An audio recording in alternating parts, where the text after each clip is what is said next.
Growing a business is kind of tricky right now. Supply chains are squeezed, tariffs and trade policies are dynamic, and cash flow, it's tighter than ever. You need clarity to come out on top. Without it, you risk falling behind.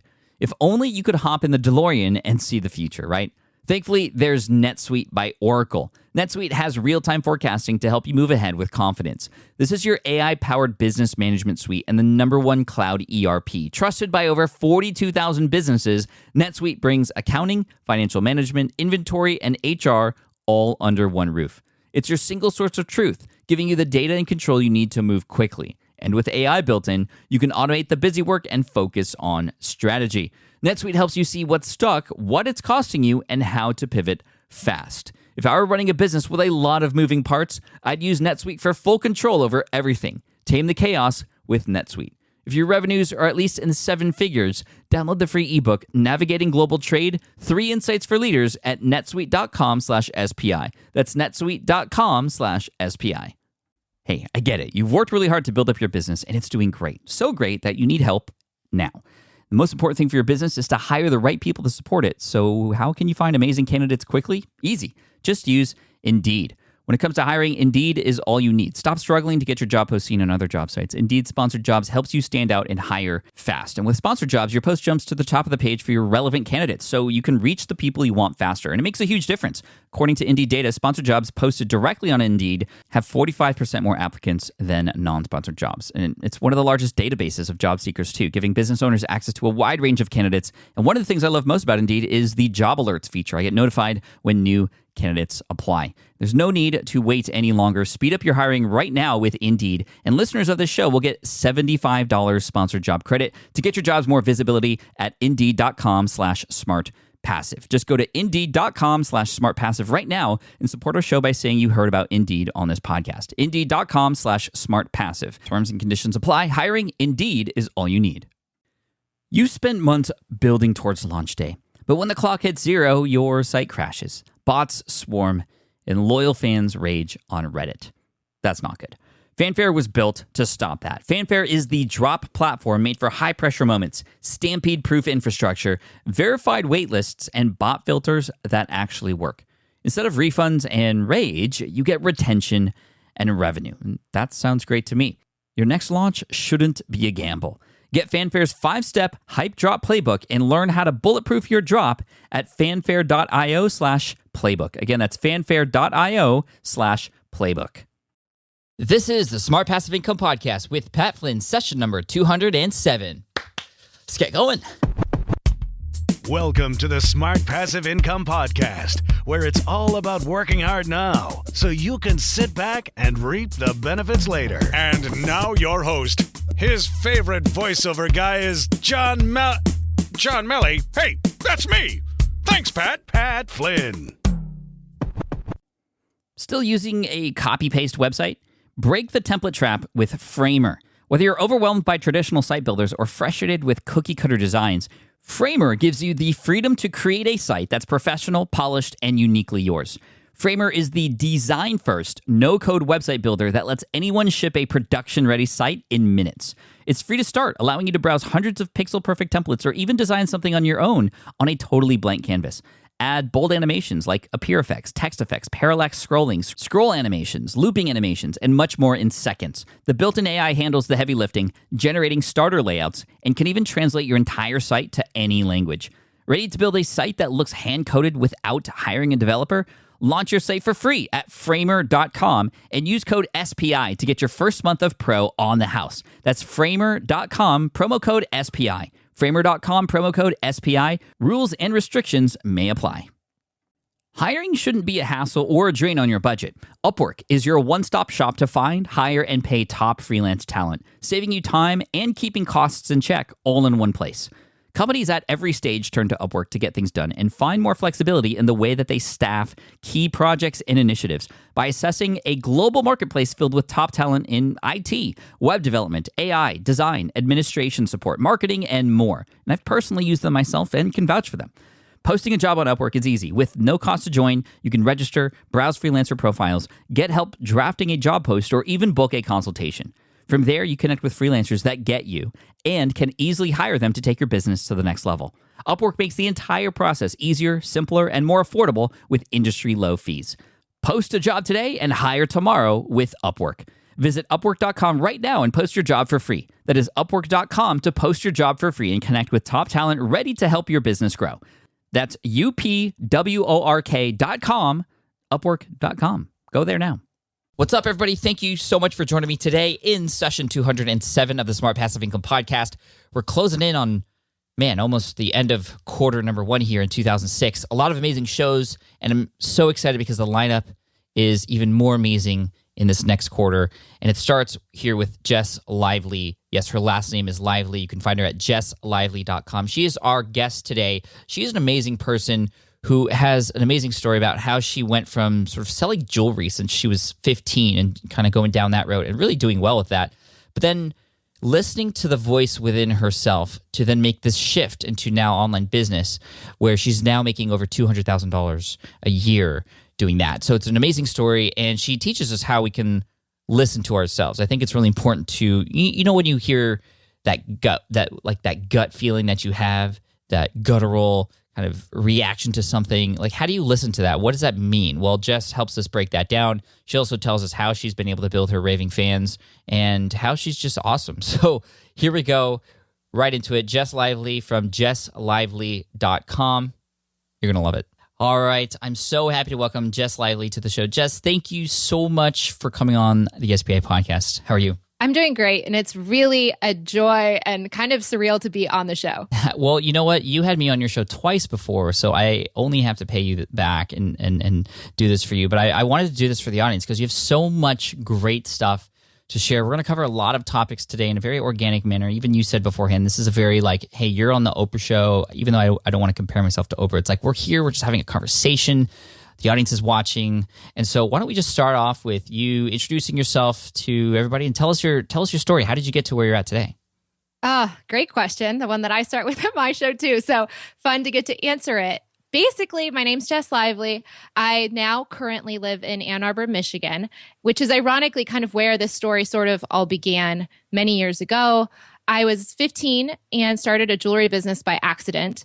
By that, I mean I was at a pool making some jewelry for myself, and some women bought that jewelry from me and asked me to make it for them. So I made a grand $30 after 6 hours of working next to a pool, which, hey, for, sitting next to a pool as a 15-year-old, that's a pretty good hourly rate. True. So I just kept doing it. I ended up getting into 12 stores in high school, went to college at the University of Michigan here in Ann Arbor for business, thinking, hey, I've got a jewelry business. Let's take over the jewelry world. I realized while I was there that I didn't really want to do jewelry full time. In fact, actually, the business experience that I had and the school experience taught me that having and doing all the things that traditional methods of success teach was not making me very happy. So I really wanted to figure out what that other way was and then help other people, not only to help myself, but then to share that with others. So I graduated and took that jewelry business that I had and did it full time so that I could help people. I thought I had to have a TV show like Oprah because, of course, that's how you help people. At least as 22-year-old Jess would assure you, that's how you do it. So I started the jewelry business and knew that I would be in control of my time, which was great and true, although people thought I was a little crazy for, going full time right before the recession. So everyone's getting great jobs and they thought, why is she going to go do that silly little jewelry business with $700 that she made, over the course of her, college career and just go start that up. But I knew why I was doing it and it was worth the risks.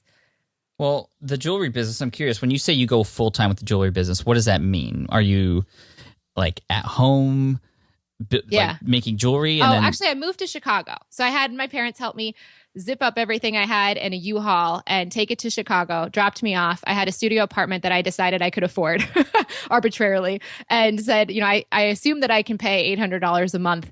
And that's what I did. I sat in this studio apartment making the jewelry and then schlepping it on the streets in a bag basically to all the stores. I ended up getting into around 100 stores eventually. Initially, it was just the first 15 was just all on foot, just in Chicago. But I quickly tapped the Chicago market to its saturation point. And so I had to get sales reps at that point to take it outside of the city. I didn't know you could do that. You could just you could make something and go to stores that sell those things and just be like, hey, would you like to sell these things? Like, first of all, I would think that a lot of people would kind of be scared of that process. What is it about you that made you want to go and do that kind of grassroots guerrilla marketing kind of strategy? Well, I think it's coming from my roots as a 15-year-old starting this. So the other thing that I did when I was 15 was I would sit at a picnic table. My family had a boat in Michigan. So they would take us on these 2-week trips and I would be away from all my friends. I had no technology to connect to them with at the time. I think now I'd be Instagramming stuff and feeling really cool about it. But at the time I was like, I have no friends. I have to sit on the I had to sit on AIM in an internet cafe in order to like connect with friends like for 20 minutes a few times a week while I was there. So I would sit at this picnic table making jewelry, kind of like a lemonade stand, right? And people would come up and I could make a few $100s just sitting and making jewelry and putting it out on the table. People would come by and buy it. So eventually I would go on these trips with the boat, like I said, and we'd go to all these little ports and I would bring an Old Navy makeup bag of jewelry into the stores. And I would just ask if they wanted to sell it. And I was 15 and the jewelry wasn't very good, but it was good enough, I guess, just obviously for these people to buy it. So I just got used to those little sales trips initially. What I did when I graduated was I just did the same thing. I just took it to stores in Chicago. So I guess because I had early success when I was little, 15, that it just gave me that ability to say that's how it's done. And it can be done that way. It's not always done that way, but basically walking into a store and asking, is the owner or buyer there, and giving some compliments to the people that are behind the sales counter, because you never know who they are. They may be someone that you need to have on your side as an ally, or maybe they are the buyer themselves. You stripe up that conversation and show them some of your stuff and have a line sheet, and it's not that bad. Wow, that's pretty cool. So then after, are you still doing jewelry? Is that what you're doing now, or what is it that you're doing now? Yeah, so I did it for 5 years. So right out of school for 5 years, I did it. I got sick of just doing jewelry eventually, and I never really cared about jewelry. Like I said, this was just a self-employed day job, really. This was not why I was going to be self-employed. It was a stepping stone to doing the work I wanted to do, which is a little unusual. But after 5 years, I had this moment where I was about to hire a manager for the business, and she canceled on me right before I was about to interview her. My team and my interns at the time had done all of this kind of reconnaissance and had figured out who I needed to hire to take on a manager for the company as I started business coaching at that time as well. And she canceled, and I had this little heart-to-heart with my intuition and realized it was a sign that it was time to close Jess LC, not to find another manager. And that's what I did. So I closed it then and started business coaching at that point. I had been blogging for several years by that point as well, and was just about to make enough money. Right around that point, I was making enough money to go full-time with the business coaching instead of the jewelry. So I let it go at that point. Although, again, people thought I was crazy at that point, because the success of the jewelry business at that point was seemingly hard to imagine you would want to leave, since it was such a struggle to go through the recession and to get it going, that to then leave it when it's at its biggest surprised a lot of people. So what was it about the business coaching that you felt was more attractive to you? Well, my intuition led me there. And what I loved about it was closer to helping people. Like I said, when I was in college and I was miserable and unhappy with that traditional method of success, I wanted to help people that way, but I felt like a green banana. That's how I like to call it. I had this idea that this is one day what I'd like to share, but I didn't have the authority to truly understand, live it, or share it with others. So business coaching was the first way, as I started blogging about living with intention, that people wanted to pay me money. Honestly, they started asking me about the jewelry business because they knew I had it, and they asked to work with me one-on-one. So that kind of organically flowed from blogging. And I started the blog in 2009. The jewelry business started in 2007, full-time. Okay. And so business coaching, what does that business model look like to you at that time? Is it certain clients and they meet with you over the phone? Tell me what that business model is like. Yeah, that was trading your time for money. So it would be a few $100s, for a session or 2 sessions or whatever the package might be. And it's very straightforward. I think, they pay for it, then we schedule it. I did it on Skype or by phone, very rarely, but sometimes I would do it in person. Most of my clients were around the world and internationally. They were literally my readers for the most part of my blog and newsletter that would sign up to work with me. It was really awesome and pretty organic overall. So that's how they found you, was through your blog. So as you had your jewelry business, you were blogging. Yeah, I did, because I Okay. realized Got it. I'm going to end up being at the top of this skyscraper. I think it's really important for us to think about what skyscraper we're climbing and why, because otherwise we're just going to climb that ladder and get to the top and realize we got to the wrong skyscraper top of the building. Mhm. So I was getting some traction with the jewelry by 2009, but I didn't want to do that. And I knew I was going to end up being this like millionaire jewelry business person. That is not the point. I would have just basically essentially sold out just in my own company. So I started the blog as a way to document my own journey of living with intention. And people started reading it, surprisingly. So I just kept going with that alongside the jewelry business. And eventually that income from the business coaching allowed me to close the business itself or the accessory side of it and focus on coaching and helping people. Now, growing a blog isn't easy. I mean, a lot of us see other people who've been doing it, but a lot of times the most popular ones have been around for a while. How do you think you were able to grow that following like you did in the beginning, as you were kind of shifting your business model? Yeah, actually, it's so funny because I had this jewelry business. I started advertising on other popular blogs around the same exact week, I think, that I actually started my own blog itself. I wasn't expecting anyone to read mine because I thought this is very much like the Martha Stewart, you watch her, but she doesn't write on your blog. You watch her show, she doesn't watch your show. So I didn't realize that people would hop over. But by advertising initially, I'm not saying that this is a model that still is super relevant to today's bloggers out there, but that was for me. What happened is they would come click from the Cup of Joe ad that I did to my jewelry site and then click my blog link and start reading there. And from that point, I was like, game on. I don't need to have a TV show like Oprah. I can sit in this studio apartment and spend half my day blogging and interacting online. I later did shift my focus from selling to stores wholesale to online retail, which was a really smart move, but happened without me thinking about it being so smart during the recession, because it was easier to spend all of my energy online. And even though I was doing two things, one selling, the other helping, and one selling jewelry, with the other helping people with their lives, it was an interesting benefit. And then from there, there's a lot of networking. And I think having the business and the blog was easier than just having a blog, perhaps. And I think at the time I was meeting a lot of who would become influential. I was meeting friends that were just getting into this stuff too, and they were just starting out along with me, but they did some pretty incredible things over time, and those connections were really fantastic. But like I said, they just started off as friendships. You like design, so do I. Let's hang out and get coffee. Yeah, I mean, that's I don't want to breeze over that point, because that's something I did too when I first started. I found people who were at the same level as me, and we kind of just befriended each other, and then we've been able to grow with each other. This is something that's very common in the online space, and hopefully for those of you listening, you could see it's not just in the sort of entrepreneurship world, but Jess was able to find people who she connected with. I did, me and Derek Halpern and Greg Alsop or Glenn Alsop and Chris Ducker, we all kind of just together helped each other out along the way, and you can grow kind of exponentially together by creating those teams, I guess you could say, or your buddies online. I think that's really important to do. Do you have any tips for people who are just starting out with blogging and who want to utilize those sort of buddy systems to kind of get an advantage over others out there? How do you go about doing that, like with purpose? I mean, because I know for me it was kind of more organic, and it sounds like it was that way for you. But how would one go about doing that purposefully, do you think? That's a great question. I think that now, so I have a class called Life with Intention Online, and I have a private community. And so I see this happen with my own members of the class. And I think it's really powerful. I think Fizzle does this really well too, to join a group that has a similar thought process or interest, and then to connect within that group with the members of the group, I think is an awesome way to make that initial ask, because often people try to reach out to someone who's further along than they are, and it may not be a value add for both people if they're like truly just looking for business advice or connection in that way.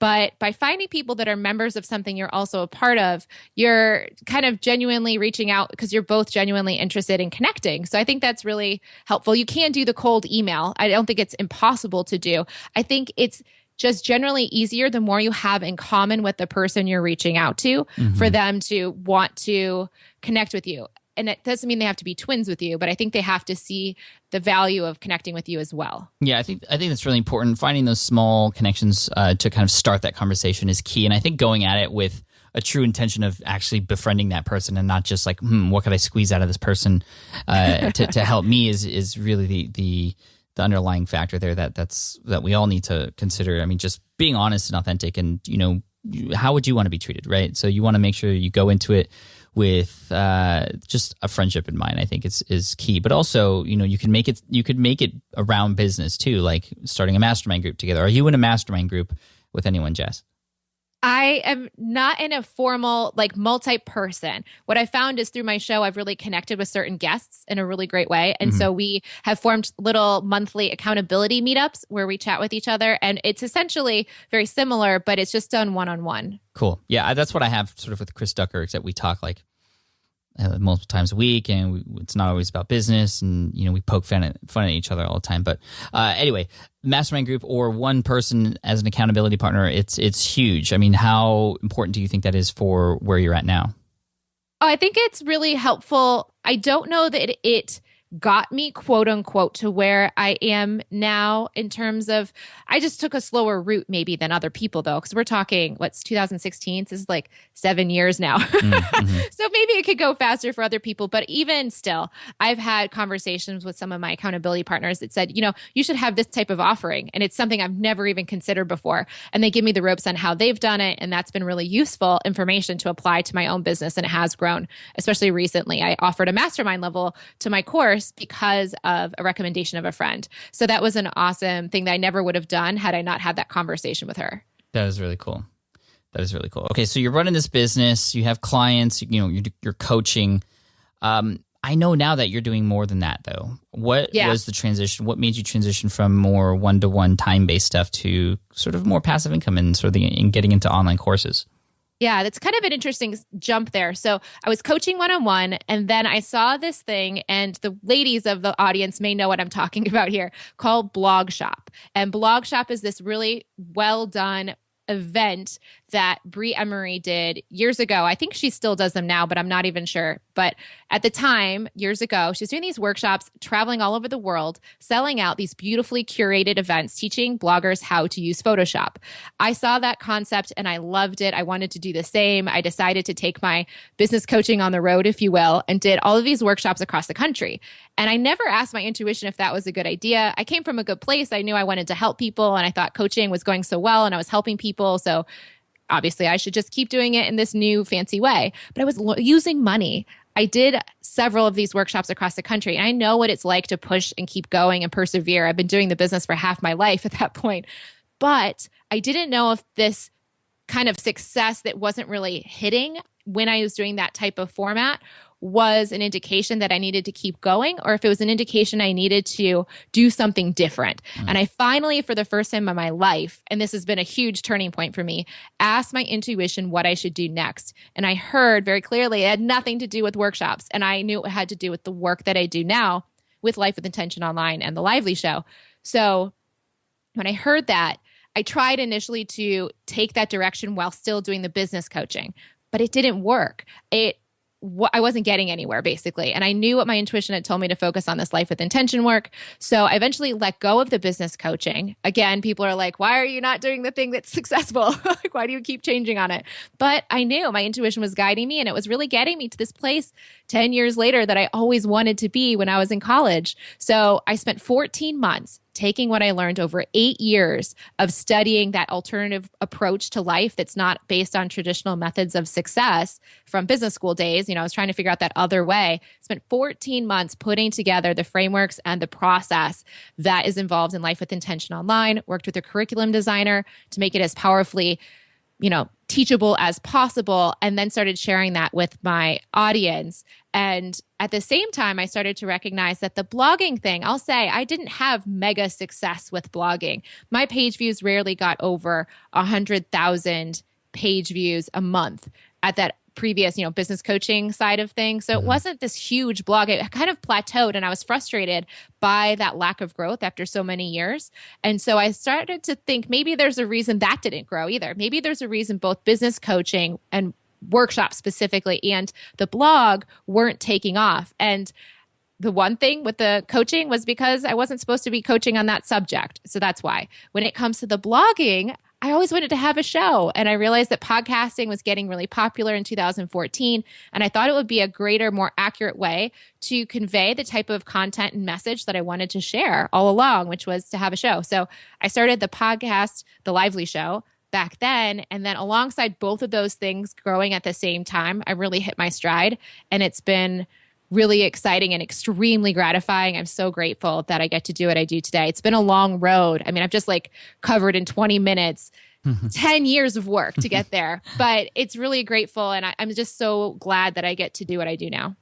That's really cool. What an amazing story. I think there's a lot of interesting parts to it that I want to unpack a little bit. And the first one is, first of all, your show is great. I've been on it twice, and I've seen just how amazing your audience is. So we're going to get into how you've built your tribe and your community and how you've been able to kind of nurture them. I think you do an amazing job of that. But before that, you had mentioned earlier how your intuition sort of just told you to go into a certain direction. And I think I know, and I speak for a lot of the audience out there who's listening, and they're like, yeah, I mean, that's kind of woo-woo. Like, I don't get that. Could you share a little bit more about that? Like, how does one listen to their intuition? And a lot of times we often feel like we think of stuff and that's not the way we should go, but you thought the opposite of that. And like you said, even that was the first time you had listened to your intuition. Can you talk more about intuition in general? What does that mean? How do we listen to it? How do we benefit from these gut feelings that we have? I love this subject, Pat. I'm so excited to share it on Smart Passive Income. So the intuition is that deep, peaceful place. I call it like a water well within typically our stomachs, but sometimes our hearts too. So I wouldn't say that, you could feel it in your heart, your chest area, or your stomach, but typically it's outside of your head most of the time. And I would say, especially for men, I've found over the years, like gut reaction is something that's really strong. I definitely have a gut feeling more than I have a chest feeling, but some women and men do have the chest. But I'll say it feels this peaceful, deep place of knowing. And that place often in our lives is tapped into every now and then, but it's not tapped into nearly as much as it could be. Instead, we're running the show of our lives through our head. Mm-hmm. And as Albert Einstein says, the intuition is the master and the rational mind is the servant. The problem in our society is we have forgotten the master and we revere the servant. And so what I've realized through a lot of personal journey and struggle, honestly, alongside this business, and actually having the faith to keep going when the panic attacks set in and when the recession happened, and having not much besides the $700 to fall back on, it was really hard. And I had to really look at a lot of faith I had to have a lot of faith to keep going in order to go through all of the setbacks and the challenges that came with starting a business with nothing right out of school. And that information that I received from all of that work I was doing personally, I later realized how powerful that was professionally. So there's a peaceful place of knowing, typically in our guts. The other voice, that rational mind, that Einstein talks about, I call that the ego. And it's not in the Freudian sense. It's kind of in any sense of like, it's typically the thing that's running the show most of the time. It's the thing that makes us feel superior, inferior, better than someone, not good enough, shames us, guilts us, pushes us harder past when it's healthy to do anything. It's the thing that's unsatisfied in most cases and is not at peace. That voice, I say, feels like a fire hydrant in our heads, going off 24/7 so strongly that we just assume in our lives that is true. Whatever it tells us is what we believe, is what we are, is how the reality of the world is. But by understanding the difference, there's a water well with water that's kind of in there, chilling out in the water well, not spraying at you constantly. If we're thinking of water as thought, we're so used to hearing the stream coming at us from the fire hydrant in our head that we have no clue that there is a well of wisdom within us that has wisdom we're not thinking about every day because of the fire hydrant spewing. So when I was in that moment, I was standing in a bathroom line at a fancy restaurant in Austin after doing one of the workshops. I asked my intuition what I should do next. And the difference between that and any other type of time I've ever thought about it before then was that I'd always ask a question and answer it with the same voice that asked the question, which was the ego. But I finally waited and heard, I paid attention to my stomach and received the words. Now that sounds crazy. And I am, like I said, a business student. I'm not someone super, far on the woo-woo scale. I love the whole scale of woo-woo, but I will say that I'm not specifically on any one part of it. But I can say over time, what I realized was one of the most powerful exercises I would encourage anyone to do right now, if you're in your business or your life and you are frustrated and stressed out about something. Maybe it's a relationship, maybe it's a business decision, maybe it's a circumstance you're trying to decide between job careers or going full time. If you write out the questions that you have, what you really want the answers to, and then wait and pay attention to either your heart, your chest area, or your stomach, and try to wait as if you're asking a friend for the response. You're waiting in that kind of way, like you're waiting to hear something, not waiting to fill in the answer. Then you write down what you hear.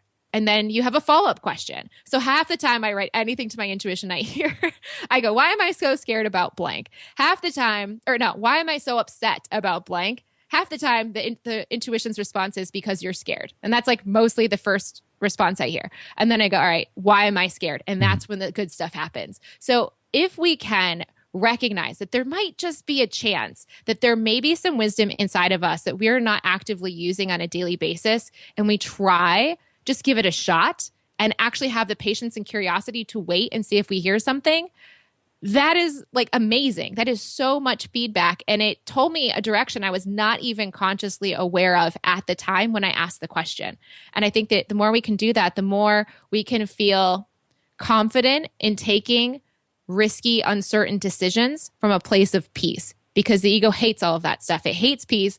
Well, it thinks it likes peace, but really it doesn't. And it hates uncertainty. And often our intuition leads us into uncertain places. So by tapping in as much as you can, you're going to have as much peaceful confidence as possible, even though the ego will still be upset. Wow. Thank you. I know. That's like a blast. That was like, whoa. That was awesome, though. I mean, some actionable stuff that we could do, actually. So thank you for sharing that. I think that's going to help out a lot of people. So re-listen to that if you need to re-listen to it, because I think that's important. Thank you, Jess. That's awesome. You had mentioned in an email you sent to me that you wanted to cover a specific topic related to your course, Life with Intention Online, and you said thanks to SPI that this was able to happen. So I want to figure out what you mean by that, and if you wouldn't mind sharing numbers. I mean, the audience loves numbers, but I'm interested on like how this course was put together. You said you worked with a company or another person to help make sure it was built in the way it was supposed to. I'm really interested in that. Like, what does that mean exactly? I didn't even know there were people out there who could do that. And then also, what did you learn and take away from SPI to help you with all that stuff? Okay, so let me start with what I learned from SPI and I'll give you the number. So since the fall of 2014 with the online course, I don't want to get into super specifics. It's just one of my revenue streams, but I've earned over $200,000 counting this most recent class that I'm running. So thank you, Pat, for all of your wonderful insights.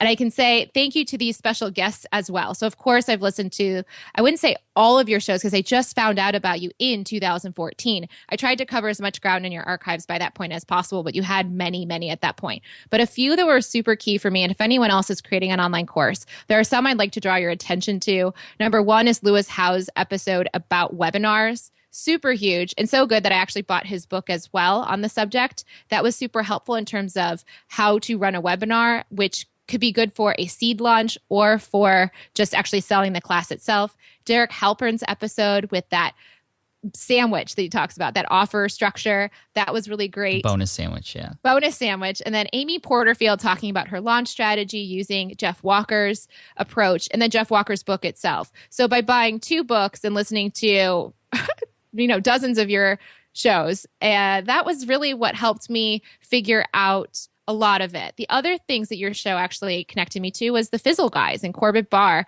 And those guys are fantastic. I've actually become friends with them now too. And they were super helpful with understanding and teaching me specifically how to make the back end of a program like this. Mm-hmm. And let's see, what was your other question there? You asked, about the curriculum designer. That was a really fun experience. I had a reader who was a teacher and a curriculum designer who also happens to be a personal growth junkie. So she understands the content that I teach, but also has experience in the education world, creating curriculums for students. So when she reached out and offered to help me, I knew I wanted to have her in my court to work with because the concepts are huge. I mean, this is changing your whole approach to how you view your life in every area. not a subject that's very light. So I wanted to find a way to unpack it and teach it in the most compact way possible for our busy lives. And she helped me do that. What's like one or two big things that kind of surprised you about working with somebody like that? That I don't want to work with anyone else now. I guess it was, I don't know if I got surprised other than I really appreciated that she had knowledge, like a domain knowledge of what I do specifically. And she understood, this is how the worksheet could look. Here's how we could sequence this so that it makes sense. Here's how we can break it down. So I don't know. I think there wasn't anything surprising. It just was interesting to see how much I really only want to work with her now. Mm-hmm. If there's one thing that you learned working with her that you could share with everybody else who's creating courses, including myself, like what is it? Like, is it tactical things like, oh, you should have this lesson first because it sets up everything else, or is it like, oh, you need these videos to be less than 5 minutes? I'm just curious if there's one little tidbit that you could share. Well, I guess when it comes to that, like how long the videos are and stuff, she didn't have thoughts on that.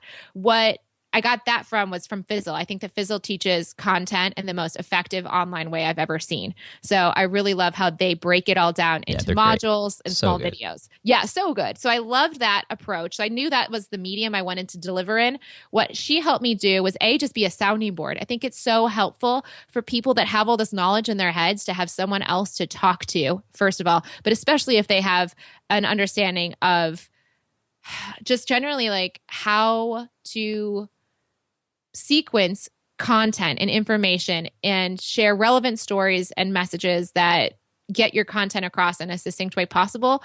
That's really good. So I wouldn't say that she did any super, super magical thing, but it was a great experience that I really look forward to doing again with my new course, Work and Worth. That's awesome. And for those of you listening, if you wanted to get those episodes that Jess was listing off, obviously you can get them in the show notes. I'll show you the link for the show notes later. But just so you know, Lewis was on episode 28, Derek was on 84, and Amy was on 146. And of course, if you wanted to go to those directly, you can go to smartpassiveincome.com/session and then that number.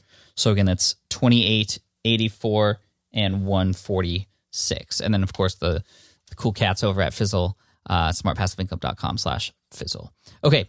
Another question for you. I had mentioned your amazing tribe earlier, and I'd love to tap into how you're able to nurture them because, I mean, there's a few shows where I'm on as a guest, and I just see the audience explode. Shalene Johnson is one of them, and like I was very, very surprised at how many people in your audience commented and, on Instagram is just so involved, and you're talking back to them, and it just like seems like an amazing place to be. How were you able to create a community with such, awesomeness?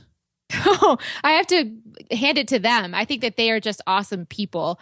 And I'm just very lucky that I get to serve them. Honestly, I just feel very lucky that they're that awesome. I don't know what I can say. I just there's gotta show be more up. than that. I mean, I know they're awesome, but I'm like, there's got to be a way, or how do you make them feel comfortable? I guess you could say, to speak up. I think that's another thing that people have struggles with is, they have a community and those people are probably very awesome too, but they're just not as quite as, may I say, lively as your audience is. Sorry. Yeah. Well, I'll take it. I love lively people, including my audience. So, and that is your real last name. Yes, it is. Cool. That's really cool.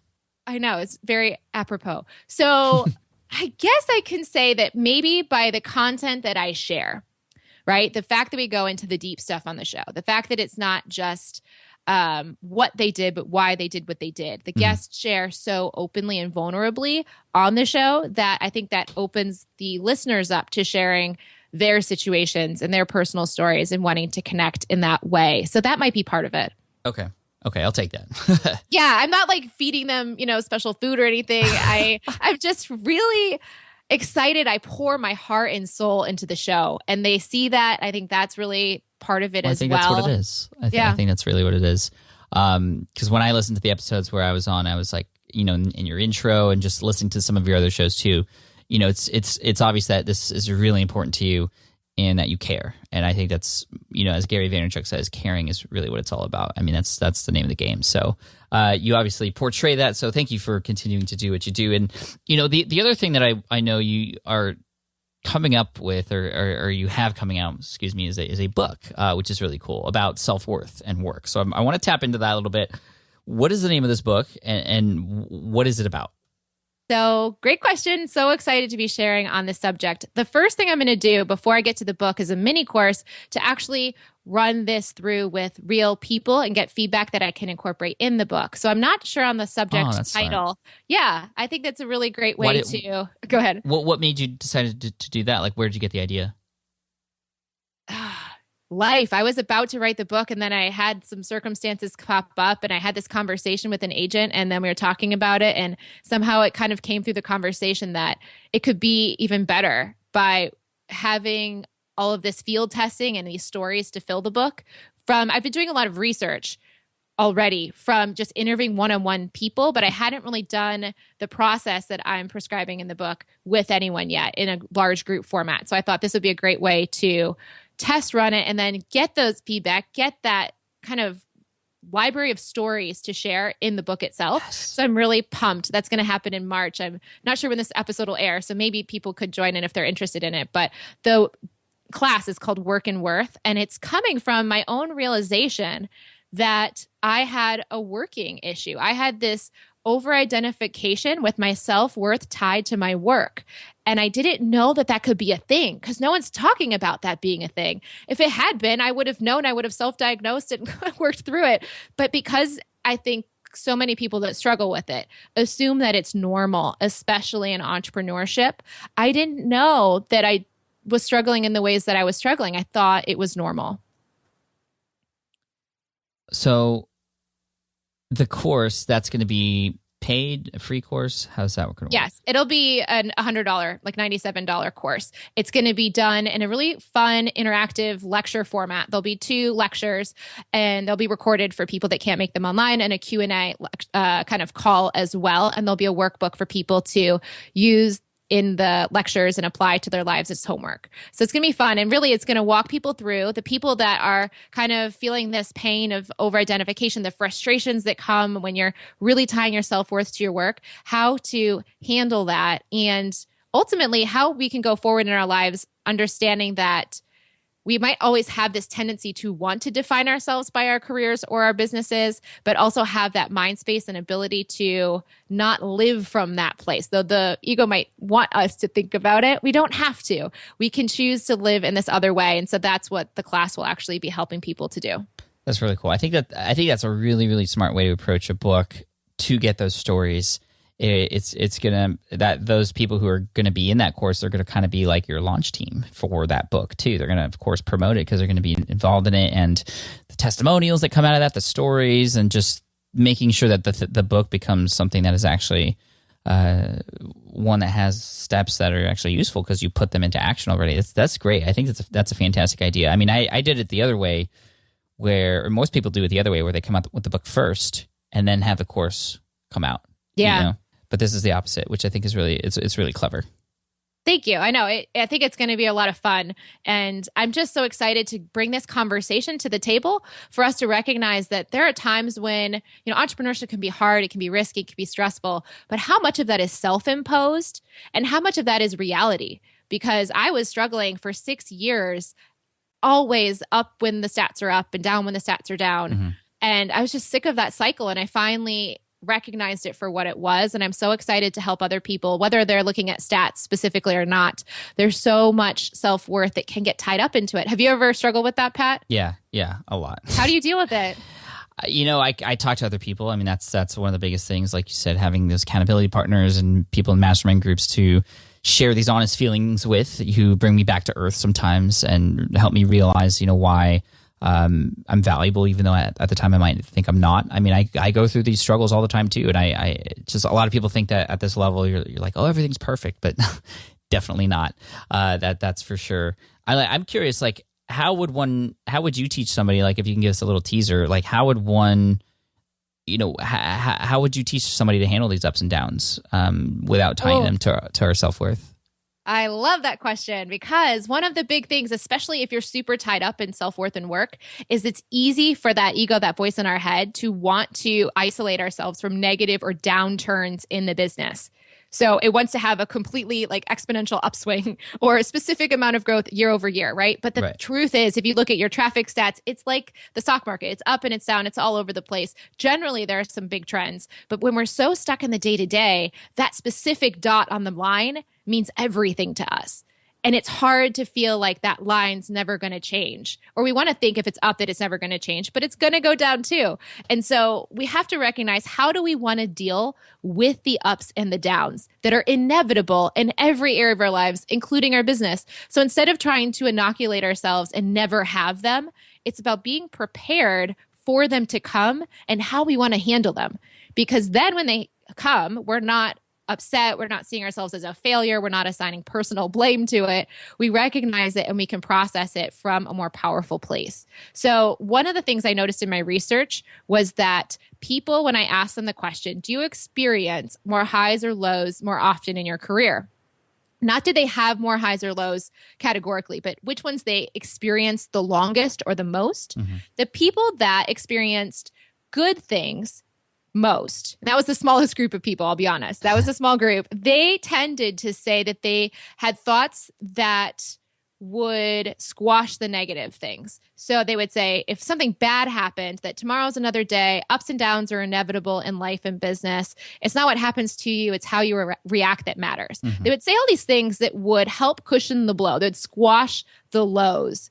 And then they didn't have necessarily those same types of squashing thoughts, I call them thought squashers. Like they didn't have those thought squashers on the positive. So the positive, they experienced more because they weren't squashing that experience, but they were squashing the lows. Now, the bigger group, majority of people did experience the lows more. They experienced them harder. They may have had more highs, but they didn't experience them as much as the lows because conversely, they squashed the good things. They said, I'm just doing my job. That's supposed to happen. What's next? So when we recognize if we're in that bigger group of people and we're not squashing the negative, but we are squashing the good, even just recognizing that, even just having the ability to realize, oh, I am totally not squashing this negative experience, but I do it all the time when something good happens, can help us to de-escalate the situation. Or you can even actively figure out what your mantra is going to be when something negative happens so that you don't take it as a personal or permanent part of who you are. Yeah, I feel like, a big theme here is that we just have to listen to ourselves and be aware that we have a conversation with ourselves going on. A lot of people go through life, and I know I do this every once in a while, without even realizing what we like or dislike or what we're saying to ourselves or how we're reacting to things. We just kind of live. And, yes. It's like these conversations, on the surface might seem kind of weird or different, but when we have them all the time and they're happening all the time, I just think we need to realize what we're saying and what that means. And then, and only then, can we make change. Am I right? Yeah. Once you see it, you can choose whether you're going to act on it or not. Because that voice in the head is going to tell us a million things, a million miles a minute, a million hours at a time. It's never going to stop. It's like a radio station. Anne Lamott calls it radio station KFKD. And like that is a nutshell kind of gives you a sense of it. And if we're operating from that place solely, we are not tapping into the intuition, which has this peaceful guidance. It's going to tell us what we need to do next. And I think there are people, even I would say Gary Vaynerchuk is very gut led. He makes a lot of decisions with his gut. And if we are not in that place that where he's operating from, like he may not take the down that personally. He just loves the game. He doesn't have the same issues that I have. So if I get down, I'm like knocked out, or I have been before I realized this is an issue, and I could like I can like understand and process this in the same ways I've done in other areas of my life. But, he's not tied up in this like we are. He's like, okay, tomorrow's a new round. Let's go at it even harder and let's have fun. And he does not get worn down by it in the same ways that people that might be suffering from it may. And I think that even just seeing people like that and thinking, okay, if I just work harder, that's one of the big things people tend to do when they have this suffering is that they work even harder, but not smarter. They're not really working on key priorities. They're just grinding more in ineffective areas. So that tends to look like a lot of hours and almost in a training sense, like a marathon, if you will, it's like an overuse injury. It's not actually helping us get faster or better. That's where I worry a little bit about people who follow Gary. And I follow Gary too, and he's always about the hustle, right? Yeah. But, he's hustling on stuff that he knows he needs to hustle with. Hustle just doesn't mean work harder. It means work harder on the stuff that is going to move the needle. And that's just what I just want to make sure people understand. Yeah. One of the things about him too is I think we haven't taken into account personality type as much as we could in this conversation of what work means and what it means to succeed and what's really fulfilling. So it is literally like he would do this if he was doing in the 1800s, like at a whiskey shop. I don't know. He would be working hard no matter what he's doing, right? It's not specific, but now he has a platform where he's sharing how hard he works and we're all like following, but not every personality type is exactly his. And not everyone will thrive under the same conditions. In fact, it may be a much possibly smaller number, but because we think this is how it has to look in order to have the things that he has, then we think we have to do the things that he does, right, and that we'll feel the way he feels, but we may not feel that way if we're not coming from the same place and having the same experience. I was stressed out and I was working a fraction of what he was working. So it doesn't even matter about how long you work or, it's really how much assignment of priority and personal identification you have with it that really decides whether you're going to suffer when something bad happens. Man, we talked about a lot of deep stuff here today, Jess. I didn't know we would go here this deep, but I think it's important, and it's all really, really, really important stuff. I think this is one of those episodes that, we've had Dane Maxwell on the show before. I don't know if you've heard him on the episode. I love his show. He's great. I mean, he's on one of the most popular episodes, number 46, where he talked about idea extraction and building a business from scratch. But he came on again to talk a lot about these inner conversations that we have. And, as crazy as he sounded in some parts of that show, it's very, very important. So I'm glad to have actually talked about a lot of the stuff again today, because it's something that we always need to be reminded about, especially as technology changes, as we get more access to things that allow us to connect with more people. Like, things are moving really fast. And unless we slow down and listen to ourselves every once in a while, we might just start doing things without even realizing what we're doing. So absolutely. As Eckhart Tolle says, if you get the inside right, the outside falls into place. I love that. It's a great way to end. So, Jess, I just want to thank you again so much for coming on and sharing your wisdom and just being who you are. I mean, it's the energy is very apparent. I think a lot of people who are going to be introduced to you for the first time are going to fall in love with you. So, where can people learn more about you? Where can people find out more about what you got going on? You can go to jesslively.com, and I made a special thing for the intuition for anyone that does want to learn more than just the writing exercise. There's 5 total things that I give in 60-second videos at jesslively.com/SPI. So people can go there to get those totally free videos that'll help you get started if that sounds intriguing to you. And Pat, I just want to thank you so much. You have taught me how to podcast. I send everyone to your podcasting tutorial whenever they ask me anything about podcasting. And I just have to say, I would not be where I am today with the show or with my class without you and your show. So thank you so much. You're amazing. Thank you so much, Jess. We appreciate you and keep working hard. You are changing lives, so keep going. Thank you. Thanks. All right. I hope you enjoyed that episode with Jess Lively. Again, you can find her at jesslively.com, and all the notes, the links, the resources, even the transcript is currently available for you at smartpassiveincome.com/session207. Again, that's smartpassiveincome.com/session207. Jess, thank you so much for coming on. I know you listen to the show, and thank you again for having me on your show twice. We'll link to those episodes too, and just thank you to your amazing community, because everybody in there is amazing. Also, I want to take a quick moment just to thank you. I don't know if you realize this, but you, the listeners, have made a massive impact on the direction of where Smart Passive Income has gone. As a result of you, I've been interviewing certain guests that you've recommended. As a result of your recommendations, I've been tackling different topics that are of high interest to you. In addition to that, I created a brand new podcast called Ask Pat, which you may have heard of before. And on that show, I answer voicemail questions from you as well. You can actually check that out at askpat.com. But that wouldn't happen if it wasn't for you. Obviously, Ask Pat, there needs to be questions in addition to my answers in order to make that show a success. And I'm so thankful that it's there, and I have you to thank for that. I also have you to thank for pushing me to create some online courses to help you through a number of the different problems and pains that you might be having with your online business, the scaling of it, just even the start and the process of it. Even though there's a lot of great free information here via the podcast, I know this from my own experience as well, courses can be life-changing because you purchase a course and you are just in that mindset of actually doing that thing that course tells you to do. And I have a number of different courses available to you if that's the kind of thing you need in order to actually finally start getting results and taking action. So I know a number of you have already taken action, which is fine. Like, I'm not trying to push these courses on you, but they are there and available for those of you who would much prefer to get that targeted information and the accountability and the hand-holding through those processes. So if you want to check out and see all the courses that are available to you, all you have to do is go to smartpassiveincome.com/courses. That's a page that's going to continually grow over time as well. So keep checking back, smartpassiveincome.com/courses.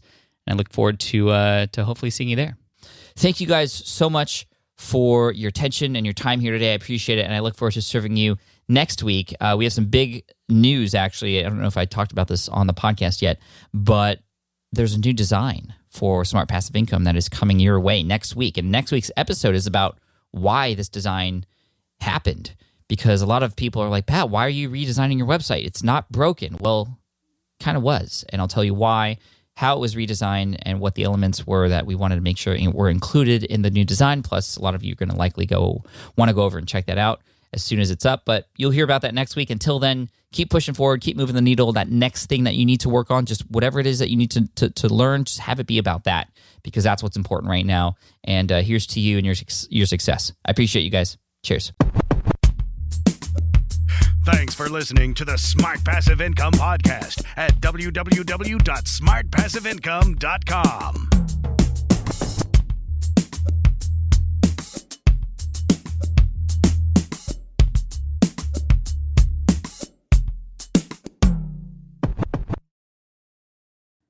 I get it. You want to grow your business, but selling at scale feels overwhelming. You're drowning in complicated funnels, creating different lead magnets, or constantly posting on social media. And that gets exhausting fast, especially when you're trying to sell to hundreds or thousands of people. But what if you could sell at scale with a simple, powerful quiz? A score app quiz or assessment asks your audience key questions and gives them instant personalized results based on their answers. Your audience gets to know where they are now and shows them the steps they need to hit their goals. You can set up a quiz in minutes using Score App's templates and have a powerful lead magnet that'll do the selling for you. The best part is your audience actually wants to take this quiz, and you build huge amounts of trust before you even make a single offer. No hard sales, no chasing leads, just value at scale. Get 50% off the first 3 months using the discount code SPI. Just head to scoreapp.com/SPI. Again, that's scoreapp.com/SPI. Hey there, quick pause here because I have to tell you about a tool that completely transforms the podcasting workflow, Riverside. I get it. I used to juggle multiple platforms just to record one podcast episode. It was exhausting.